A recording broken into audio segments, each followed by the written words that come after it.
King Charles wants daily updates on protests, Sky News understands. The Prime Minister and senior police officers have warned the full force of the law will be used to swiftly punish any offenders. There is something that a lot of you should know. The Yanks probably don't know this. The King still has the power to dissolve Parliament and assume control of the country. He has the power to do that. And Parliament, the last 15 years of the Tories, not been going very well, has it? And two-tier Keir, I mean, he has already completely fumbled the ball on this one.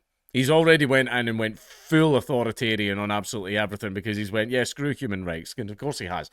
He's a Labour politician. However, King Charles has the opportunity to do the funniest thing, but I'll save it for the end. It is a very well-known fact that I smell.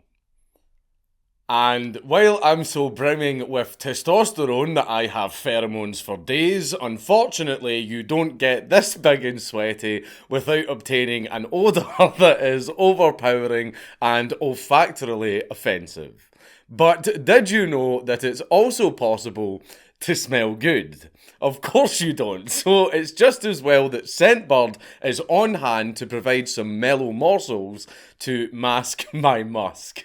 You see, sometimes being famous and paying other people to be funny for me doesn't cut it. But fragrances can boost both confidence and attractiveness. So, if I want women floating towards me like cartoon characters to a pie, I'll have to be kitted out with the best scents possible. But with so many out there to choose from, it's hard to know where to start. Luckily, Scentbird makes it very easy with a quiz to help give you an idea of what you're looking for. But even if the quiz isn't spot on, Scentbird makes fragrances affordable because the vials are cheaper than many travel-sized bottles, which means you can try as many as you want before you're ready to invest over $300 in a full-size bottle of your favourite one. But if you are a seasoned sommelier and like to mix it up, there are over 700 fragrances available, including brands like Prada and Gucci, and each vial provides 30 days worth of fragrance for just $16.95. But you can get your first for only $8. But what do domesticated orangutans smell like, I hear you ask? Well, Chuddy, you'll see that I turned out to be a rather distinct, sensual and assertive gentleman, and therefore my ideal scent is sweet leaf. I like the hint of grapefruit because I find that citrus scents tend to be rather invigorating, which is good for a productivity boost when I need to lock in. But it's also good for chilling out and relaxing, and I'm sure you can guess which ingredient adds to those mellow vibes. I'm also a big fan of the pink vetiver scent because it has ginger in it, and I am ginger.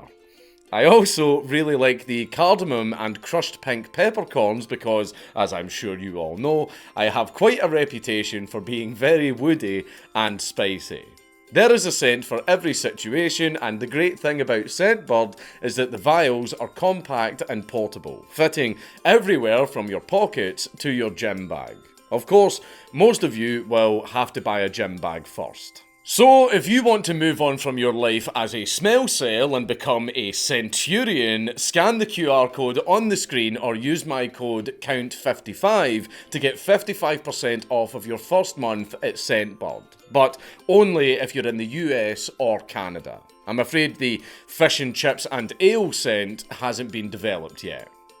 The King has asked for daily updates on the evolving situation after unrest around the UK, Sky News understands. He is said to be engaging privately in the issues it has generated. The King has a record of involvement in issues around community cohesion and interfaith dialogue. It comes as thousands of specialist police have been mobilised tonight amid fears of further unrest. The trouble began after the stabbing of 3 young girls in Southport last week, and amid false rumours the suspected attacker was an asylum seeker who had arrived by boat. Many businesses have chosen to shut early in case the gatherings again descend into serious violence. A list of immigration solicitors, firms and advice agencies was shared in chat groups as possible targets, with the message telling people to mask up. The Prime Minister and senior police officers have warned the full force of the law will be used to swiftly punish any offenders. Dozens of police people accused of being involved in the violence have already appeared in courts around the country. They include Derek Drummond, 58, who has been jailed for 3 years after admitting violent disorder and punching a police officer in the face in Southport. Liam Riley, 41, is another who's been sentenced. He admitted violent disorder and a racially aggravated public order offence in Liverpool city centre on Saturday night. Riley, who has no previous convictions but 2 previous cautions, was jailed for 20 months because basically they are going to hammer the protesters with some serious sentences.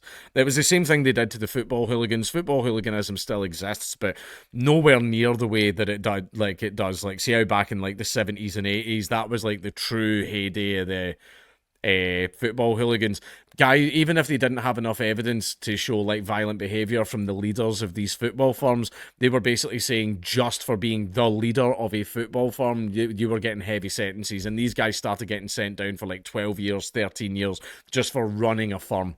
And that kind of helped get rid of all the football firms. They're still around, they're just a lot more discreet, but they're nowhere near as big as they were back in the day. They are like a shadow of what they once were.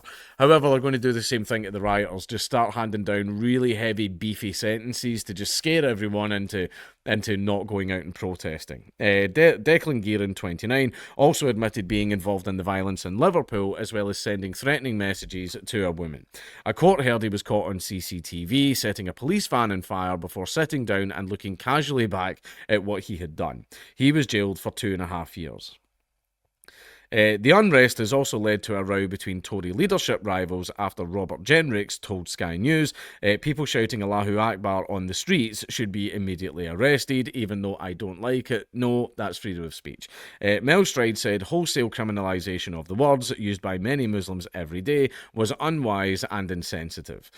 Former Tory Foreign Office Minister Lord Ahmad said that the comments fueled Islamophobia at a time when communal tensions are high. Following the backlash, Mr. Jenrick posted a video on X of a march through Bolton with people chanting the phrase.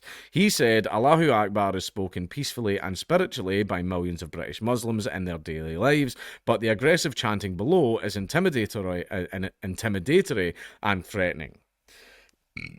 Pardon. Also, it is shouted while certain events are unfolding. Very often. Now, in regards to King Charles, yes, he has the power to go in and dissolve Parliament, and he has the power to re-establish the monarchy. Now, Parliament does have ways to resist this and stuff like that, but he is, at the end of the day, the head honcho. He is the head of state. He is able to go in and do that. Now, yes, I understand that there's a lot of nonsense. However, he has punished his son, Prince Andrew, for taking part in that, although technically, legally in Britain it wasn't nonsense because she was legal, yada yada yada. However, there is still the power dynamic and stuff like that there, so it's dirty. Definitely do not do that. He's basically, grounded his son from all royal duties, and yeah, he is a little bit linked to the WEF and stuff like that as well. And there's also that famous picture of Rothschild poking the king in his chest. Go look it up. But Hopper argues, and I agree with him on this, that the democratic experiment that's been running for the last 100 years or so has completely failed. Democracy is just soft fascism. Right. Now, monarchy isn't libertarianism. However, it is better than democracy. We don't get to choose our leaders. You don't even really get to choose your leaders right now. I mean, whoever's the leader of one of the two parties in our two-party system gets voted on by the members of that party, which means you could vote, like, look what just happened in Scotland. You could vote a person in, like, for example, the Scottish people voted in Nicola Sturgeon. Dumb, but hey-ho, democracy does what it does. And then the party had an internal vote, and all of a sudden Hamza Yusuf was leader. Right? No one in Scotland had it. The average citizenry, the voter base of Scotland, had no fucking say in that. And Hamza Yusuf was just their leader, and that was it. He could make the decisions, and all the decisions he made were very, very bad. Right? So the current democratic system doesn't even work in letting the people choose what leader that they want. Basically, you get two parties, you better hope that these parties vote in a good person, and they might vote in some idiot like they very often do, and it's like, yeah, Keir Starmer, I mean, yeah, I'm a Labour man though, so I guess I'll vote for him, whereas with the monarchy, it is already established and you don't really get much choice in it, right? However, the way democracy works is I call it the anger reset. I call it the anger reset. A politician goes in and he's essentially the custodian of the country for 4 years. He'll make a bunch of bad decisions. He will make sure to absolutely fill his own pockets with as much cash as he can. And then after the 4 years, he goes away, gets a job at some think tank or bank or financial firm or whatever, collects his great big fat prime minister pension for the rest of his life, and then will probably interfere in politics constantly all the time since then. Fucking Tony Blair. Right. But that resets the anger. Right, so for 4 years, people might be really mad and really mad and really mad at whoever the Prime Minister is, but then he gets voted out after these 4 years and everybody calms back down again. And then another person comes in, this new face, this fresh face, the anger builds up and builds up, builds up, builds up. Oh no, impending boogaloo. 4 years has passed, a little anger reset. So it's good at resetting possible revolutions, right? Whereas with a king, you know, with an actual monarchy, a king or a queen, that person is in that position until the day that they die, which means the anger gets to build up past the 4 year mark, right? Which is why very, very many times throughout history there were many, many peasant revolts. However, the king's children are going to be inheriting the country for them. Now, the politicians that are in there, the childless politicians that are in that position for 4 years, they don't give a fuck about the future of the country. They don't have fucking kids. They just want to enjoy the now. You know, they'll just fill their pockets with as much money as they can, live it up for the rest of their lives. Who gives a fuck about the future? I don't care. Whereas a monarch has a vested interest in the future of his nation. He wants to hand something good and glorious that's working like a well-oiled machine down to his children. Which is why whenever there's people making decisions for the future, if you don't have children, I'm not fucking listening to you on it. Because you've no investment in the future. Right?